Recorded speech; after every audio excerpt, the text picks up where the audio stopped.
जीवनर दोछकी रास्तार मनीष ठीक भूल विचार न करी अन्य को साहाय्य करने को हाथ बढ़ी थाए।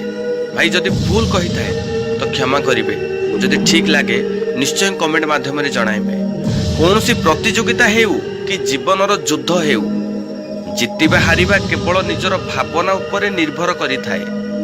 परिस्थिति को एभली तैयारी करंतु नाही जेपरी समस्या आगरे आपणक साहस हारी जीवो। एठी भाई प्रत्येक सफल मनीषर एक जंत्रणादायक कहानी अछि।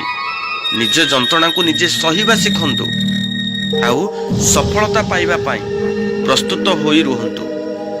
आपण जदि दान करने को इच्छा रखुछंती तो दान करंतु, हेले निज योग्यतारू अधिक नुहे। अन्य को खुशी बांटिबा को जदि इच्छा अछि खुशी बांटंतु, हेले निजको कष्ट देई कदापि नुहे। अन्यर सेवा करने को जदि आपनकर इच्छा अछि ना तो सेवा करंतु, हेले निजर सुरक्षा आग करंतु। निजको कष्ट देई केबे अन्यर चिंता कर नाही। ए चिंताधारा मनुष्य को पराजित करि थाए। जीवन में किसी शिखा को इच्छा अच्छी तो गीता भागवत शिखंतु। ए भंड बाबा मान पाखर प्रवचन शुणिकी नुह भाई, निज जीवन युद्ध निजे लड़वा शिखंतु।